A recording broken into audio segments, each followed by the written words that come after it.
ఓం నమ శివాయ పరబ్రహ్మ పరమాత్మ నమ జగత్తుర్తతి సతి పలయా బ్రహ్మ హరిహరాయ త్రిగుణాత్మే సర్వగమతగామి దర్శ దర్శ దత్తాత్రేయ నమసంతిని సిద్ధి కురు కురు కురు కురు స్వహ కుర్రో కుర్రు కొండదేవత అమ్మ పలుకు జగతమ్మ పలుకు సమ్మక్క పలుకు సారలమ్మ పలుకు వనదేవత పలుకు జాయ్ కొండదేవతాయ నమః.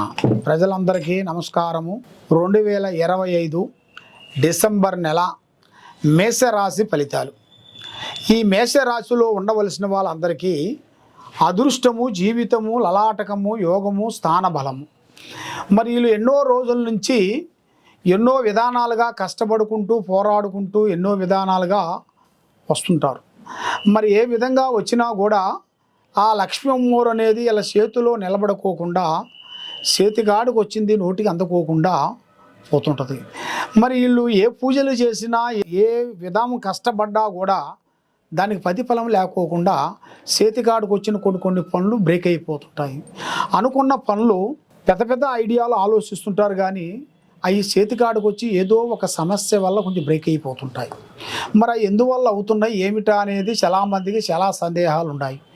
మరి ఈ రాశిలో ఉండవలసిన వాళ్ళకి మరి ఎన్ని రోజుల నుంచో అనుకున్న ఒక ప్రయత్నము, ఒక ప్లానింగు, ఒక ఆలోచన, ఒక గూడు కట్టుకోవాలని వీళ్ళకి మనసులో పెద్ద కోరిక, ఆలోచన ఉంటుంది.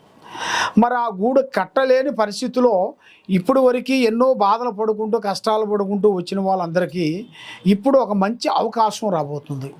అది వీళ్ళకి ఊహించని అదృష్టంతో ఒక స్థాన చలనం అనేది పూర్తి చేయాల్సింది కూడా యోగంలో కనబడుతుంది.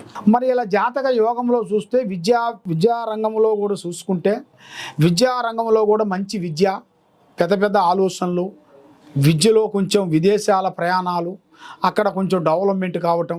మరి విద్య కూడా వీళ్ళు పెద్దగా కంప్లీట్ చేసినా కూడా లాస్ట్ చివరికల్లా ఏదో ఒక డిస్టర్బెంట్తో ఒక చిన్న సబ్జెక్ట్లో ఫెయిల్ అయిపోతుంటారు, బ్రేక్ అవుతుంటారు. మరి అది ఎందువల్ల బ్రేక్ అవుతున్నారు ఏమిటా అనేది చాలామందికి చాలా సందేహాలు చాలా వరకు కనబడుతున్నాయి. ఈ మేషరాశిలో ఉండవలసిన వాళ్ళకి స్థితిగతులు ఎలా ఉన్నాయంటే, మరి వీళ్ళకి మీద ఉండాల్సిన నరఘోష ఎక్కువగా ఉంటుంది. కానీ ఏ విషయమైనా ఏ మాటైనా ఏదైనా యథార్థంగా మాట్లాడతారు, ఉండదు ఉన్నట్టుగా మాట్లాడుతుంటారు. ఇవాళ ఉండదు ఇవాళ లేదు అంటూ బాధపడే మనస్తత్వం కలిగిన వాళ్ళు ఏదైనా సరే యథార్థంగా మాట్లాడతారు. ఇవాళ ఉంది ఇవాళ లేదు అంటూ బాధపడే మనస్తత్వం కాదు. మరి ఆ భగవంతుడు ఇచ్చినంత వరకు ఇప్పుడు వరకు పోరాటం చేసుకుంటూ ఎన్నో విధానాలుగా కష్టపడుకుంటూ వస్తుంటారు. కాబట్టి వీళ్ళ మీద ఏడునాటి శని అందును కూడా కొంచెం వెంటాడుతూనే ఉంటుంది. మరి వీళ్ళకి రావులో నుంచి గురుడు చేరాడు కాబట్టి గురుదశ వీళ్ళకి మంచిగా ఉంది కాబట్టి శని దశ వల్ల కూడా వీళ్ళు ఏమి ఇబ్బంది పడాల్సిన పనేం లేదు. శని వల్ల వీళ్ళకి కొన్ని మంచి జరుగుతాయి, కానీ చెడు ఏం జరిగే మార్గాలు ఏం లేవు. కాబట్టి మెయిన్గా వీళ్ళు చేయాల్సిన కార్యక్రమ విశేషాల్లో కూడా కొంత పెద్ద కార్యక్రమాలు, పెద్ద పనులు కొన్ని పూర్తి చేయాల్సినవి కూడా అతి దగ్గరకు వచ్చేసినాయి. కాబట్టి ఇలా జాతక యోగంలో నల్లటి వస్త్రములు కానీ, స్నేహంలో కూడా ముగ్గురు కలిసి స్నేహం కానీ, వ్యాపార బిజినెస్లో కూడా పార్ట్నర్షిప్ కానీ ముగ్గురు కలిసి కానీ చేశారనుకోండి, దానివల్ల నష్ట ప్రభావం పోతారు. దానివల్ల ఎన్నో ప్రమాదాలు, కొన్ని చికాకులు, ఇబ్బందులు ఎదురొచ్చే మార్గాలు కూడా చాలా వరకు కనబడుతున్నాయి. మరి ఈ మేషరాశిలో వీళ్ళకి కొంత విదేశాల ప్రయాణంతో పాటు కొంత వేరే దర్శనాలు కూడా వెళ్ళాల్సి వస్తుంది. అంటే మనకి పుణ్యక్షేత్రములు, ఆ పుణ్యక్షేత్రాల్లో కూడా వెళ్ళి కొన్ని దర్శనాలు కొన్ని చేసుకొని ఆ స్వామి ఆశీర్వాదం తీసుకునేట్టుగైతే వీళ్ళకి అన్ని విధానాలుగా విజయము, స్థానము, పూజ పునస్కారము వీళ్ళకి చాలా గొప్పది. కాబట్టి ఏ కార్యక్రమం చేసినా ఏ పని చేసినా కూడా తొందరపాటు వల్ల ఎన్నో ప్రమాదాలు, ఎన్నో నష్టాలు కనబడుతున్నాయి.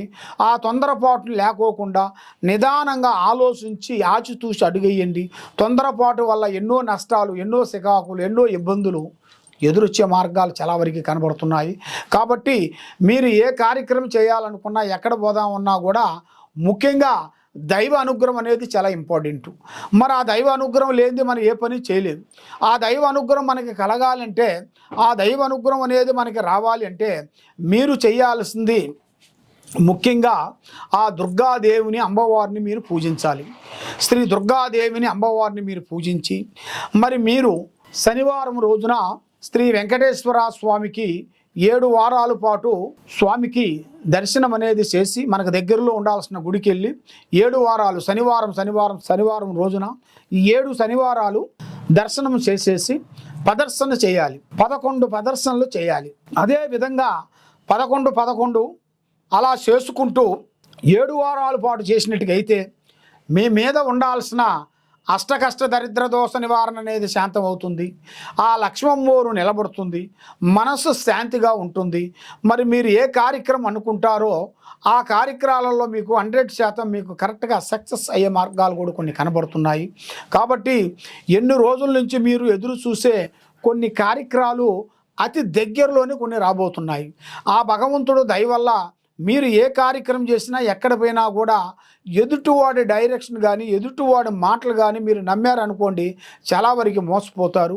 కాబట్టి మీరు చేయాల్సింది దైవ అనుగ్రహం అనేది పొందాలి. ఆ దైవ అనుగ్రహాన్ని పొందాలంటే నేను చెప్పిన ప్రకారంగా మీరు చేసుకోండి. కాబట్టి మీకు దగ్గరలో ఉండాల్సిన ఒక గోశాల దగ్గరికి వెళ్ళి ఆ గోశాల దగ్గరికి వెళ్ళిన తర్వాత ఆ గోశాలలో మెయిన్గా దర్శనం చేసి ఆ ఆవు తినాల్సిన పదార్థాన్ని తినిపించేసేసి పసుపు కుంకుమతో బొట్టు పెట్టేసి ఒక పదార్థం అనేది ఆ ఆవుకి ఏర్పాటు చేసినట్టుకైతే మీకు ఆ గోమాత అనుగ్రహం అనేది మీకు ఎల్లప్పుడూ ఉంటుంది, మనశ్శాంతి కలుగుతుంది. కాబట్టి మీ కుటుంబం మీద మీ మీద మీరు చేసే పనుల మీద ఈ ప్రజా కన్ను దాంతోపాటు మరి కొన్ని పూజా పునస్కారాలు కూడా కొన్ని చేస్తుంటారు. కొంతమంది మనకి గిట్టని మానవులు ఏం చేస్తారంటే కొన్ని చేతావతి, బాలావతి, కట్టావతి ఇలాంటి కొన్ని చెడు పూజలు ఉంటాయి. అలాంటి చెడు పూజలు కూడా మీ మీదకి కొంత పంపిస్తుంటారు. అలాంటప్పుడు మీకు పంపించినప్పుడు మీకు తెలియదు కదా, దానివల్ల ఎన్నో నష్టాలు, ఎన్నో ఇబ్బందులు, ఉద్యోగాలు దగ్గరకు వచ్చి వెనకపోవటం, మ్యారేజ్ అనుకున్న టయానికి సక్సెస్ కాకోకుండా ఉండటం, మరి ఎడ్యుకేషన్ మరి ఉద్యోగ విశేషాల్లో కూడా మరి అనుకున్న ఉద్యోగం రాకోకుండా ఉండటం, మరి వాళ్ళు చేయాల్సిన ప్రమోషన్ కూడా వాళ్ళు చేసే ఉద్యోగ విశేషాల్లో కూడా ప్రమోషన్ రావాల్సింది కూడా ఆగిపోవటం, మరి వ్యవసాయ రంగంలో కూడా మంచిగా వాళ్ళు పంట పండే వాళ్ళు కూడా ఆటోమేటిక్గా అకస్మాత్తుగా కొంత బ్రేక్ అయిపోయి దాంట్లో ఏదో ఒక నష్ట ప్రభావం రావటము, లేదా మనకు పక్కన భూమి ఉండవలసిన వాడు ఏదో మనకి డిస్టర్బెంట్ చేయటము, అలాంటిది సికాకులు పోలీస్ స్టేషన్లు కానీ కోర్టులు కానీ అలాంటి సమస్యలు కొన్ని రాబోతున్నాయి.